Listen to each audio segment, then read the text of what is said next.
Do you believe there's intelligent life in outer space? I would like to think so. Yeah, as would I.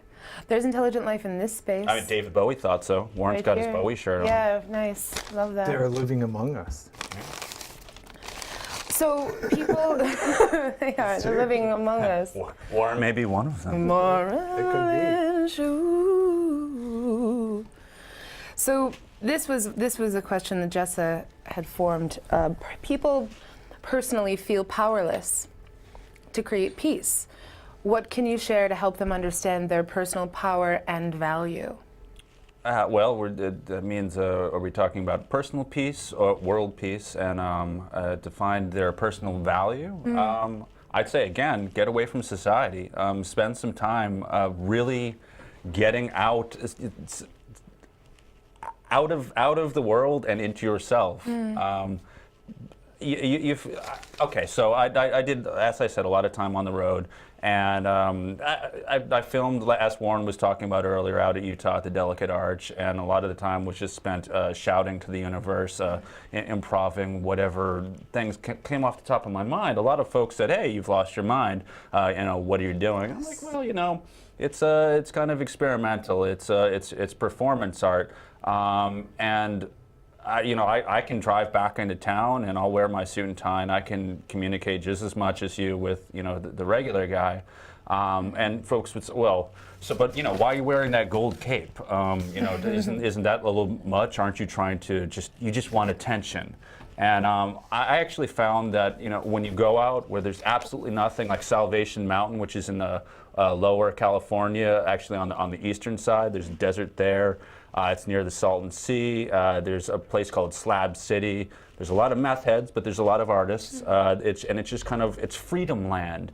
Yes. And you find yourself just, hey, if I'm free, yeah, I'm gonna wear this gold cape. I'm rocking it, and I don't give a. Can I say F you? Yeah, you can say it. All right. Well, maybe you're free right now.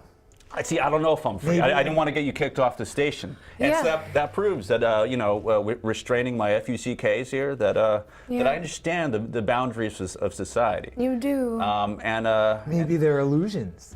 But what about these? True. What about these boundaries? How many people are crossing these boundaries at these Trump rallies? It seems like such a climate of violence and hatred, and you've been in some really precarious, awful situations. Punched, had your equipment taken, and thrown like a football. Yeah, it seems like it's falsely arrested. Falsely arrested, and I mean, times now. Yeah, and to be honest, it seems as though the police are kind of a part of, they're contributing to it somehow. Absolutely. Okay. Well, I mean, they're collaborators with Trump. Trump pays them as paid security. And so although they're wearing their uniforms and operating under the color of law, which is what they call it, you have to respond to them because they're in uniform. However, they don't have to behave as police officers until they're doing the job of arresting you. So just like the SS, they're above the law and yet they enforce the law at the same time. Exactly. So it's an interesting loophole when they're working off the clock in uniform, and that's what they're doing. Wow, that should be against the law, and I love what you say. And in fact, I feel like what I'm going to do is end up sharing with the viewers at home a little something on the side so that you know how to change the law. It can be done. It really can. And so, yeah. We are the government. We are the government, yeah. And so I guess it takes as though education, which throughout the country varies. A lot of the time, I know the last time we spoke, you said these people just don't know anything. I mean, they're lacking in education, Yeah, the thing that I was trying to get across to people again, the thing about freedom. So there was, like I said, there's a lot of these guys. You just hear it over and over again. Bernie bros want free stuff. Bernie supporters want free stuff. Going back to that whole freedom thing, and so it's our stuff. Sure, but so I found one of these guys was shouting it on Monday at the Trump rally in Warwick, and so I said, "Hey man, so tell me more about this." And he really didn't know what to say other than just build a wall. I'm okay, so the wall, let's get this clear. The wall is free, right? So, what do you mean the wall is free? I'm like, well, who's going to build the wall? Oh, the Mexicans. I'm like, okay, so, and who's going to pay for it? Oh, the Mexicans. And the wall is for Americans to keep Mexicans out, correct? Yes. So what does that make the wall? Awesome. I mean, as far as he's, but I'm like, no, that makes the wall free. Yeah. And I went over this over and over again with him. And at the end, he says, yeah, screw the Mexicans. Give them some rice and some tacos, they'll be fine. It was more bigoted than I would have ever imagined over just this simple issue. But it's as if the gears in their head just aren't even turning. That's why we need free education. Well, yes, and that actually that was one of the things that I was trying to bring up with him. One of the other guys, so I bring out the megaphone because these things are very loud as a way to kind of it not only calms down the crowd, but it's a way to you give it a Trump supporter a voice, then you give it to an anti-Trump person, and it goes back and forth and causes a conversation rather than just chanting Trump, Trump, Trump, which is what they would do otherwise. But so one of these guys asked me the question, what is the Border Patrol for? And so I paused and I actually gave it back to him like, well, okay, what do you think it's for? Because I have my own notion. He said, no. I want you to tell me. And so a bunch of the people behind him was like, expose him, thinking as if I'm not going to have an answer for this. And I'm like, oh You're my a secret God, agent. this is like it's just kind of nuts how.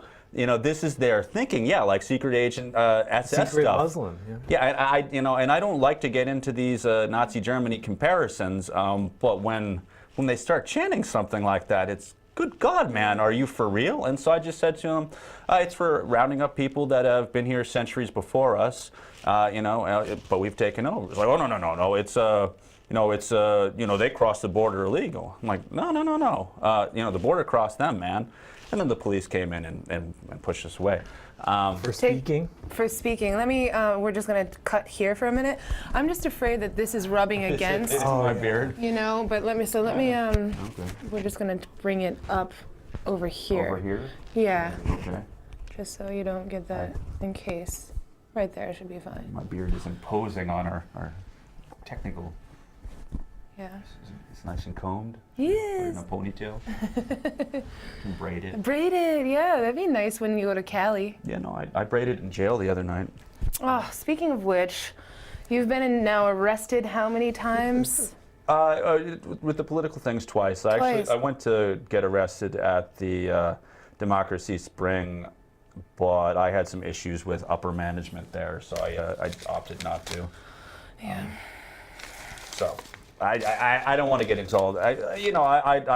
I believe in their movement. The idea is to protest to get big money out of politics, and listen. I don't want to put him down, but Lawrence Lessig, he ran for president earlier this year, saying that if I got $1 million, that I will run. So he raised $1 million with his supporters, and for a month he ran, which amounted to about 2 speeches that he gave, and then he dropped out. And I'm thinking, like, this is the worst money grab by someone claiming to get money out of politics. It just seems so utterly hypocritical. So I show up at this, it's a massive protest where hundreds of people went to get arrested, and Lawrence Lessig is the first person to speak as we're arriving, and he says, okay, listen, Kai Newkirk, who's arranged all this, and other upper management, we don't think that we should have them get arrested on the first day because they need to be here to manage everything.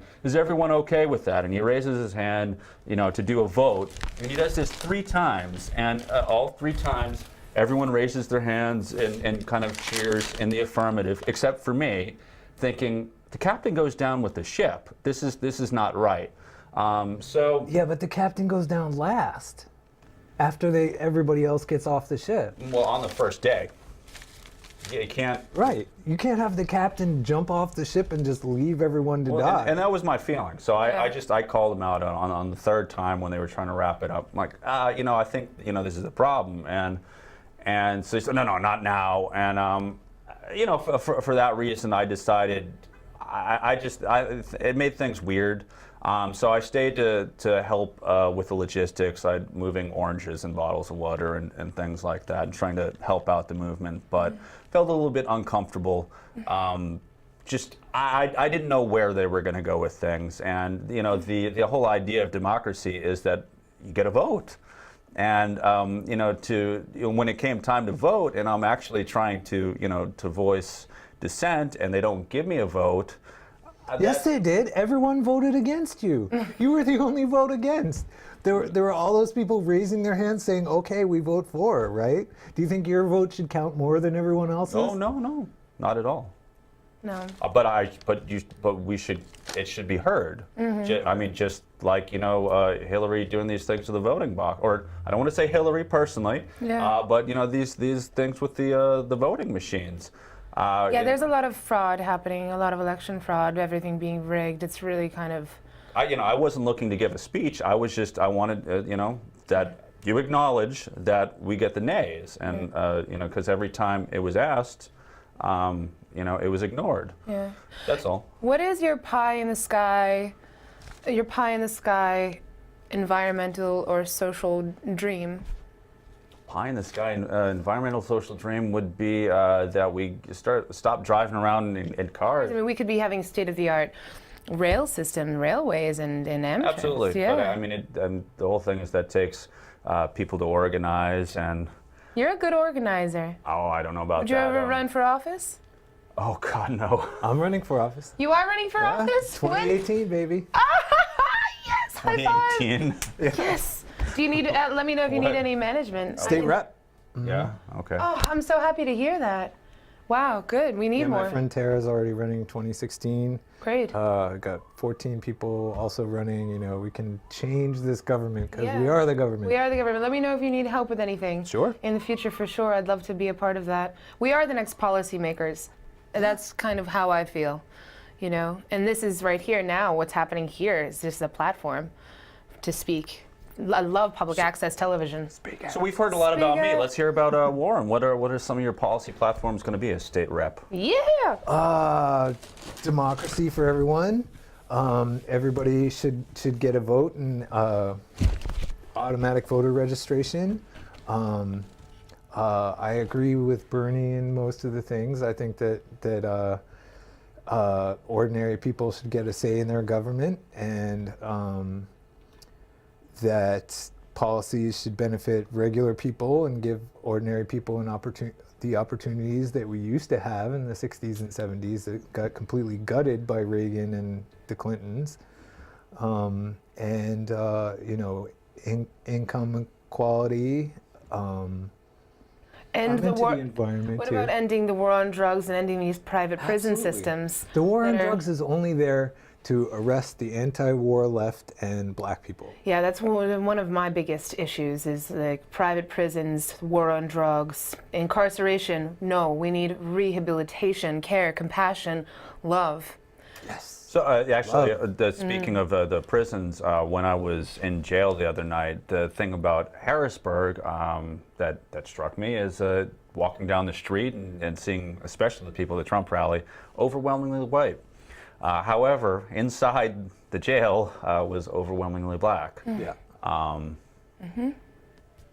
And this was just but all the lawyers, all the judges, they're all white. Right. This was just one night out of the week, out of the month, out of the year, out of this century, or however many centuries. And I think that's something that absolutely needs to be changed. And speaking to a lot of the police officers, they're not overtly coming out and goose stepping or wearing a swastika, but it's just the way they behave is even at this last rally in Warwick, you can see that in my last video, there was one guy who got arrested for spitting. There was the other guy who spit in my face, and obviously the support is towards Trump because that guy got involved in a bit of a tussle and he got punched.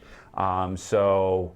It's the pro-Trump spitter that doesn't get arrested, and it's a very minor thing. It's not the end of the world. I don't think that he gave me AIDS or I don't know, whatever conservatives carry as a social disease. You can't just arrest one side. Yeah, this Trump character And he said it's a character, actually. It's a character. He's an actor, and he's just, pretty much, showing what exists, and that's kind of what it is. This isn't something that's new. This has existed for many, many, many, many hundreds of years, and he's just. Well, people like me and Vermin are, in a sense, Rorschach tests. They see something that's an anomaly, and it makes people say what's really on their mind. And so the weirdest thing about the whole Trump arrests is that it's really thought policing, and this is why I've brought scripture into it often. And actually, one of the great ones that was the whole "Bring Them to Heel," that that protest, and because it was using Hillary Clinton's actual words. But one of the things that I like to do with scripture is that when Donald Trump is spouting how much he likes the Bible, and then to actually throw out one. So the thing that got arrested me I got arrested for in Harrisburg was it's easier for a camel to go through the eye of a needle than a rich man to enter the gates of heaven. And so all the Trump people, they do their pointing and shouting like, children of the corn, or pick whatever they live or whatever. You used the evil Bible, right? Right. Yeah, I brought the evil Bible. I'm like, no. It's Trump Bible. This is Trump is into this. No. Get him. And invariably, a Trump supporter comes over, starts grabbing you. At which point I say, I'm being assaulted. I'm being assaulted by this person, officer. And then an officer grabs me from behind and they throw me around.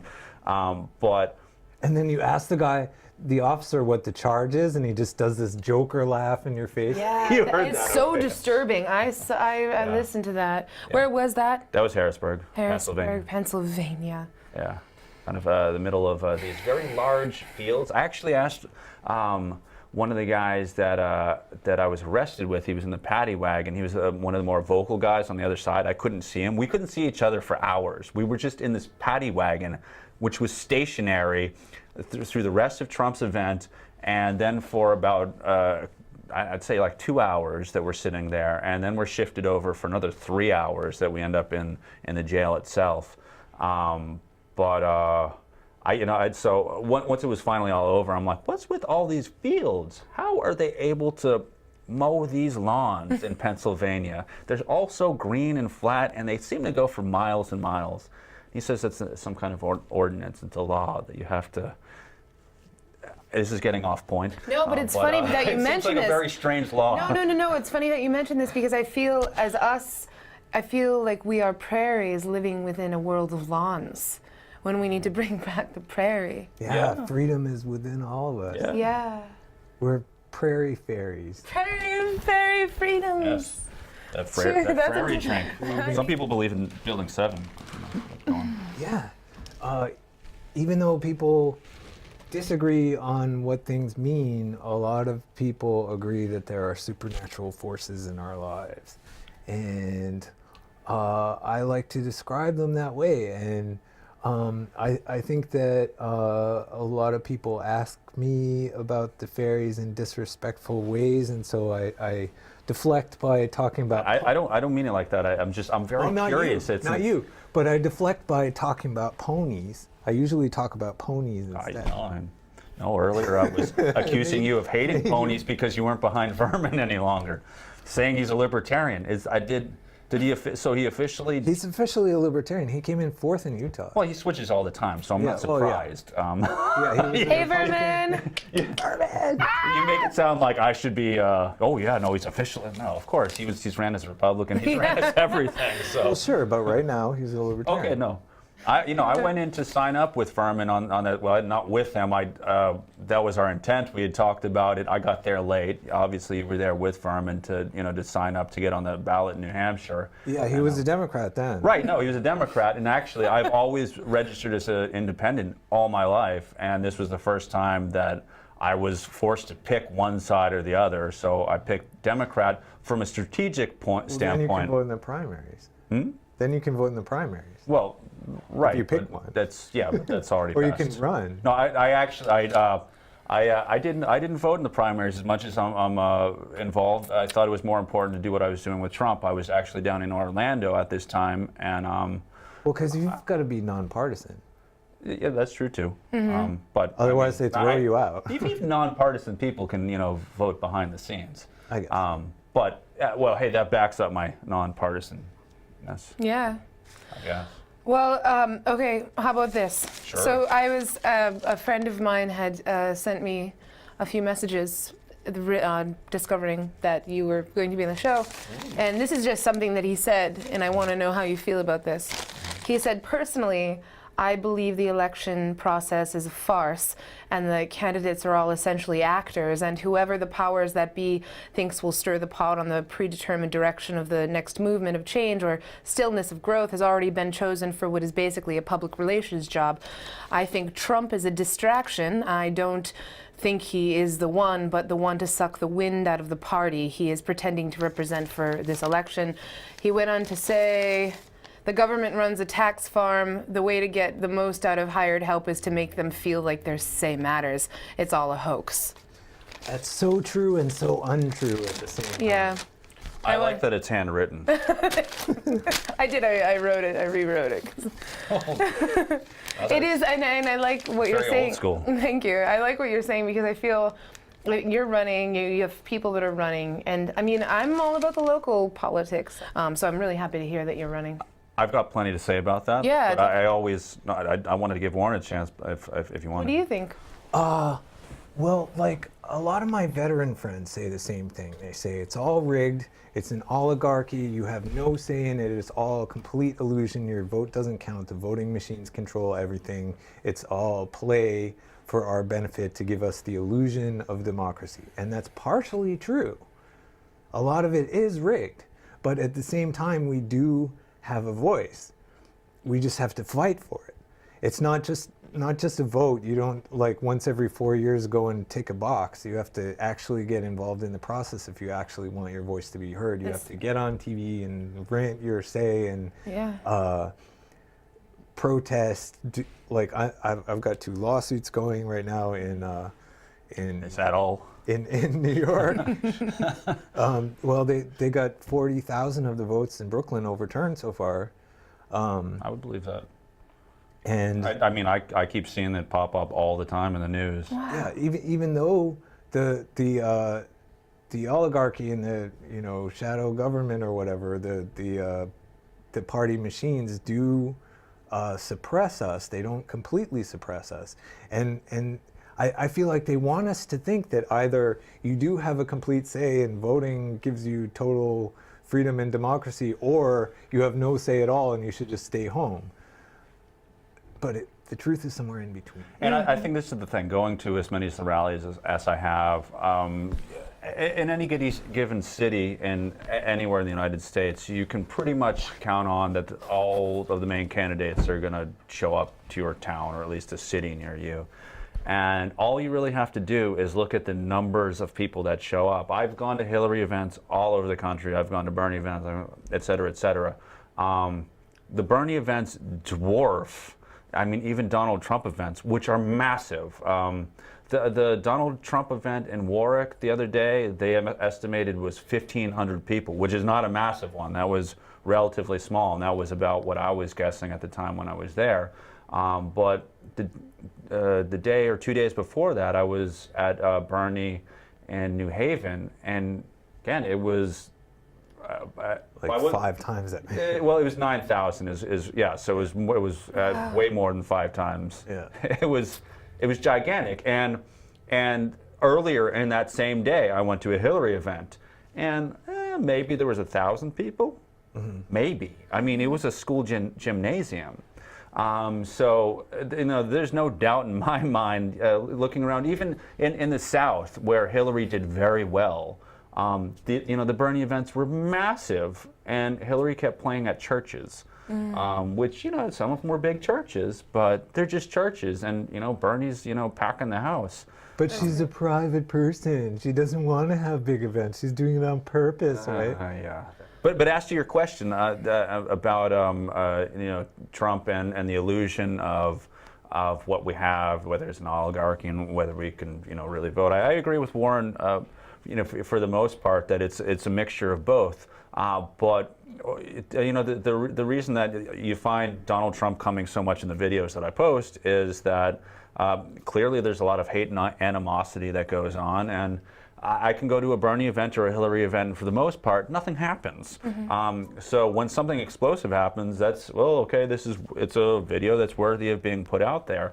And so I think the long-reaching legacy of the Trump campaign is what he's doing to stir up the emotions and the hate which already exists. Yes. And I think that's what's so important about covering it, and covering it all. And some days, when there's a Hillary or Bernie event, I feel I could miss it because by and large, No one's going to beat you up.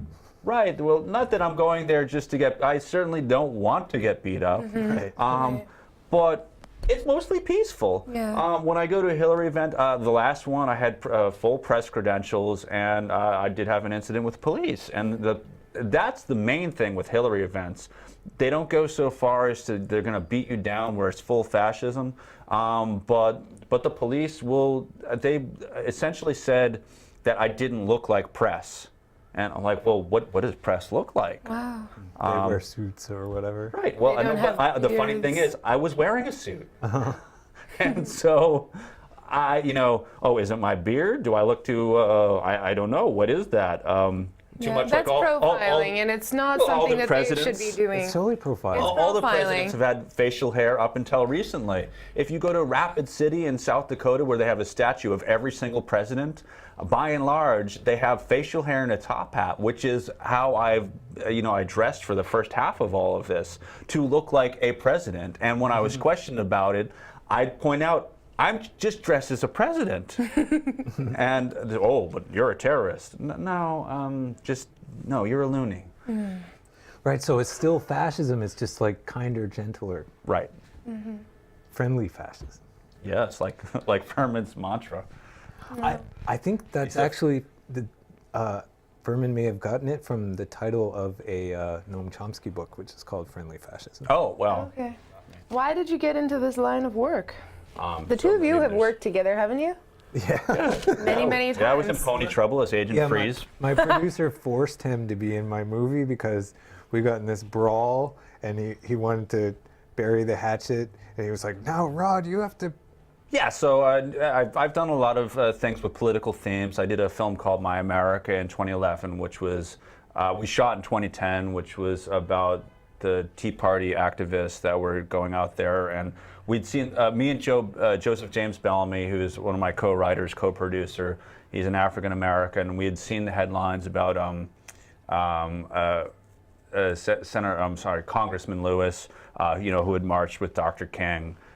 He was, spat on and called the N-word and all this. And me and Joe just came up with this premise that, what if someone kind of decided not to take it? So we came up with this premise about a guy that decides to kidnap the angry white racist and gives him a history lesson in the basement of his house, and then Beautiful. takes him out to the tree where his grandfather was lynched. And what is this called? It's called My America. It definitely gets into the covers, a black fist and a white fist on either side. Yeah. And definitely jumps into the idea of our racist past and how America was built. And that's one. Another one that was more recent was called Milkweed, which gets into environmental issues. And the main character in that, I was the main character in that one. And it was like I was a special person. We don't use the R word Well, a anymore. mental impediment. A mental impediment, but who had been in a mental hospital and became kind of like an eco-vigilante. He kind of believed he could communicate with animal telepathy, and when his wooded area became invaded by the local building contractors, kind of went on a taxi driver-esque a vigilante spree to take back his woods. So, which was a metaphor for taking back the earth. And so it's an extreme version of what a hippie might do if they were mentally deranged. Do you think you're a hippie? Oh, I don't know what that I wonder word what a really hippie even means. Come on, hippie! Come on, hippie! get into it. I want to hear a little bit about you. Lloyd. No, technically I can't be. Vermin has pointed this out over and over again. You have to be of a certain age. Is that right? Yes. Oh, bullshit. Well, this is Vermin's. no. Wait, but Vermin's wrong. Vermin's. I love that. Vermin even says Vermin's not a hippie, that he's too young. That a hippie technically refers to the people that were anti-Vietnam War, and you had to be of that We're age. at war right now. So you're also a filmmaker, and you and Rod go way back. Clearly, Ponyist, ponyist. Surrationalist, Rod played an evil cyborg in my movie. Even though we're all different, there's a lot of things that we surprisingly have in common, and yet we all feel like we're the only ones. We feel alienated because we're told that the things that everybody likes are these horrible things that nobody actually likes. You know, working in a regimented office and being in fear all the time of what everyone thinks, and you know, toiling in misery until an early cancer death. But actually, we're all crazy and happy as hell in our inner souls, and you know, we do have that freedom to let that out, and we all want to. But there's people being in fear of judgment and just fear of, fear itself. It's really such a debilitating disease that has just swept this country. Since 9/11, everyone's been traumatized. And before that, there's just this constant trauma that continues to happen. And we've not dealt with it very much together with holding hands and loving and compassion and care. We can love each other. We can have peace. It's everybody wants it. Yeah. Almost everybody. Earlier today, I bumped into a guy who I haven't seen in maybe 20 years, an old high school friend. On the side of my car, it's on one side it says, "How can we make the world better?" On the other side, it says, "Peace." And I'm at the gas station, and hey, Rod Weber. Nice. Oh, hey, Chris? Yeah. It's like, oh man, someone vandalized your car with liberal slogans. Like, what? Like, it struck me as, did you be like, are you of some other weird mind where you don't want peace? Yeah, I mean, don't even conservatives want peace? Because he was looking at the peace side. He hadn't seen the how can we make the world better side. He went on and I don't want to name him, but it was really weird because he's like, oh yeah, I've been getting back into skating, and yeah, I work for Amazon on demand now. I deliver. I'm like, what? Almost all, even the presidential candidates, when you confronted them and were like, hey, are you in favor of peace? They all had to say yes, just about. Well, yes, because everyone is theoretically in favor of it, unless you're Dick Cheney and you're in favor of Halliburton. You talk about dark forces that you're going to channel, which is. No, Google that one. Yeah, I'm going to. I will. Dick Cheney just doesn't care about being Lord Vader. He's cool with it. I mean, I feel. But most everyone else is like, no, I want peace. Even Donald Trump talks about wanting peace. He talked about it in his plan for what was it? The Plan for America that he had a couple days ago. Yeah. It was in his weird, distorted Donald Trump sort of way, which was still kind of mildly nefarious. But again, it's like him playing a character. You look back at Donald Trump in the '90s, and he's pro Hillary Clinton, and saying these liberal things. But even Mitt Romney had like an aborted fetus disposal company, and he's talking about. Oh, you remember that one? Oh yeah, check that out. Wow. Google that. That's the problem too. Unfortunately, we have these it's actually a bit frightening. He's a co-owner. It's frightening that people spend millions and millions of dollars to erase history. Or to take it, out of the school systems. Like, these children now, I'm telling you, I would have loved to have known about politics in second grade. I would have loved to have known who my representatives were and how I can change the world for better. But they're not, they're keeping them dumbed down and teaching them just all that doesn't really quite matter. There's 3 levels of voting in every state that we don't even know about. Right. There's your regular vote, and then there's the county caucuses and the state primaries, and only the regular vote gets covered. But we have so much influence over our voting process that we're not even told even exists because they took away civics classes, and we have no way of knowing about it. Yeah. Not to be cynical, but also because I think when people see the people out on the street corner holding up signs for the local representative, it's like, either like must these be boring these or crazy hippies irrelevant. or these crazy conservatives, and yes, there's everything that is done to screw us. In the end, is some boring town hall meeting where I want water to be not full of lead, and like it's just like It's when not people so talk boring like when that. it affects your life, though. Well, of Well, course, or we but can start to make politics a bit more of a party. Yeah, it can Right? be It can be fun. and weird and Yeah. goofy with, Yeah. with clowns and freaking boots on heads. Yeah, and like pinatas. Yeah, and, pinatas. the crazy thing is that if you went to Vermin's, the last actually the campaign that he had up in New Hampshire, he brought in the leftist marching band, and his event brought in more people than I was seeing at Jim Gilmore, Yep. Rick Santorum. Oh, he got more votes. Oh, he annihilated them, and the mainstream media won't cover it. He was second place to Barack Obama in 2012. Was he?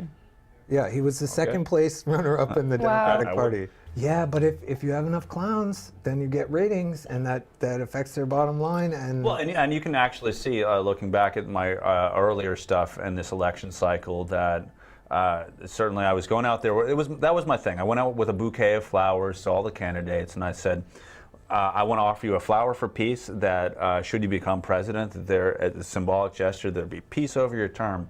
And this was, with the top hat and flowers in my beard, and because you got on like 10 TV stations doing that. Because they were so Yeah. Well, maybe bored by the locally, regular I politicians. got hundreds. It was Hundreds. like, the first time that it really went viral out in Iowa when I did it with Jeb Bush, there was at least, I'd say 300 news articles just that day, and which I didn't even see all of them. It just, you Google Jeb Bush, Rod Weber, and it was out of control.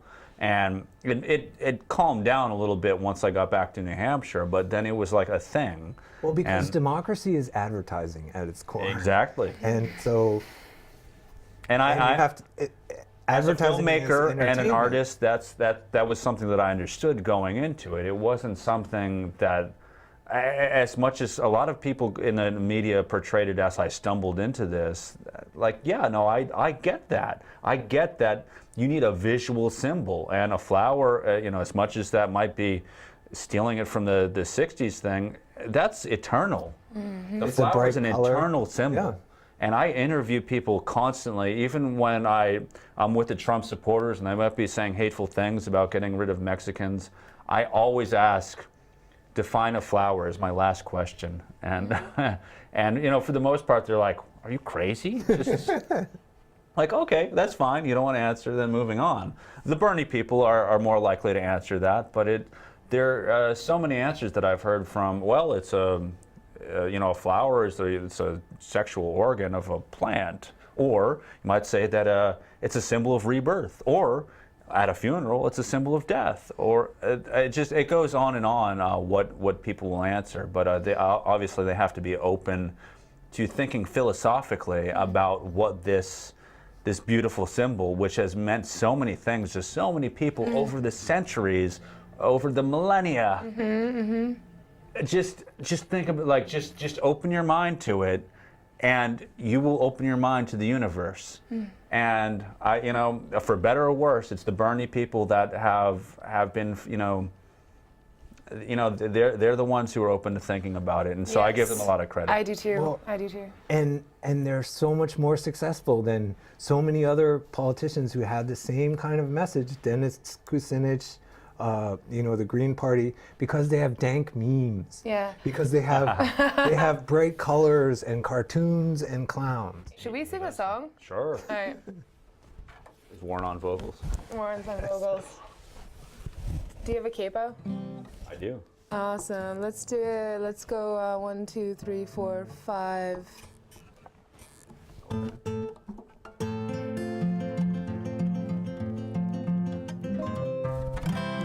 All right. This song goes out. These are the worst chairs for playing the guitar. Yeah, I think I'm going to have to sit up Sit forward. or up here. It'll be off the camera, but No, I'll just go like this. not cut my fingernails. But Oh darn! I just took the. Oh yeah, here we go. This will be good. Hey Hans, what's up? I know, but Just probably about 15 more minutes. 10 minutes? 10. All right, 5 minutes. All right, 10. Thank you.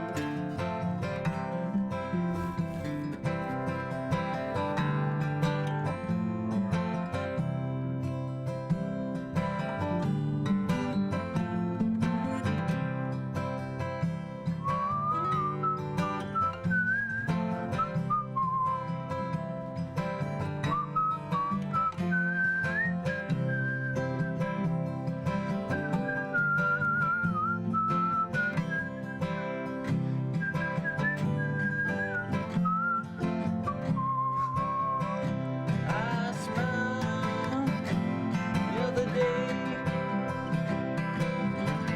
as Bernie Sanders was walking away. Yes, he was. Vermin Supreme had found a